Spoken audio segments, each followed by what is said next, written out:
आज की इस वीडियो में मैं कंपेयर करने वाला हूँ Vivo T3 Ultra को Vivo T3 Pro के साथ। तो चलिए जानते हैं कि आपको इन दोनों फोन में से कौन सा फोन खरीदना चाहिए। तो चलिए बिना देर के वीडियो शुरू करते हैं। तो शुरुआत करते हैं हम दोनों ही फोन की डिस्प्ले से। तो T3 Ultra में हमें 6.78 इंच की 1.5 के कर AMOLED पैनल देखने को मिलने वाली है और साथ ही में हमें 120Hz के रिफ्रेश रेट का सपोर्ट है। जबकि T3 Pro की बात करूँ तो इसमें हमको 6.7 इंच की कर AMOLED पैनल देखने को मिल जाती है और साथ ही में हमें 120Hz के रिफ्रेश रेट का सपोर्ट है।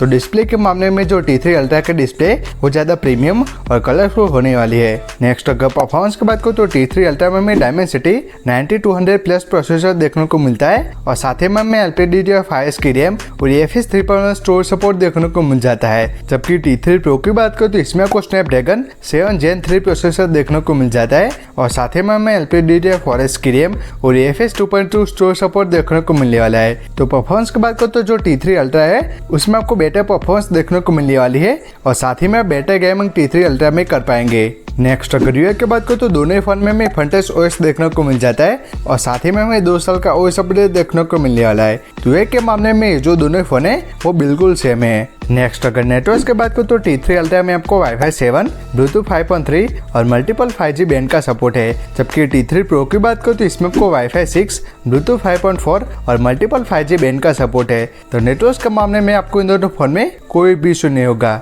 नेक्स्ट अगर बैटरी की बात करूँ तो दोनों ही फोन में 5500 mAh की बैटरी और 80 वाट के फास्ट चार्जिंग का सपोर्ट है। तो बैटरी के मामले में आपको इन दोनों फोन में बिल्कुल सेम बैटरी बैकअप देखने को मिल जाता है और साथ ही में जो चार्जिंग है वो भी बिल्कुल सेम है। लास्ट अगर कैमरा की बात करूँ तो T3 Ultra में आपको 50 MB का मेन लेंस विथ OS और दूसरा 8 MB का अल्ट्रा वाइड लेंस है और सामने की तरफ 50 MB का सेल्फी कैमरा देखने को मिलने वाला है और साथ ही में आप 4K वीडियो रिकॉर्डिंग भी कर पाएंगे। जबकि T3 Pro की बात करूँ तो इसमें आपको 50 MB का मेन लेंस विथ OS और दूसरा 8 MB का अल्ट्रा वाइड लेंस है और सामने की तरफ 16 MB का सेल्फी कैमरा देखने को मिलने वाला है और साथ ही में आप 4K वीडियो रिकॉर्डिंग भी कर पाएंगे। तो कैमरास की बात करूँ तो ये जो दोनों फोन है वो काफी अच्छी फोटोज निकाल लेते हैं, लेकिन जो सेल्फी कैमरा है वो आपको T3 Ultra में बेटर देखने को मिल जाता है। लेकिन वीडियोज के मामले में जो दोनों फोन है वो ऑलमोस्ट सेम परफॉर्म करते हैं। लास्ट अगर प्राइसिंग की बात करूँ तो Vivo T3 Ultra की जो प्राइस है वो 8GB रैम और 128GB मेमोरी के साथ 32,000 से शुरू होती है, लेकिन ऑफर्स के साथ आपको 29,000 में देखने को मिल जाएगा।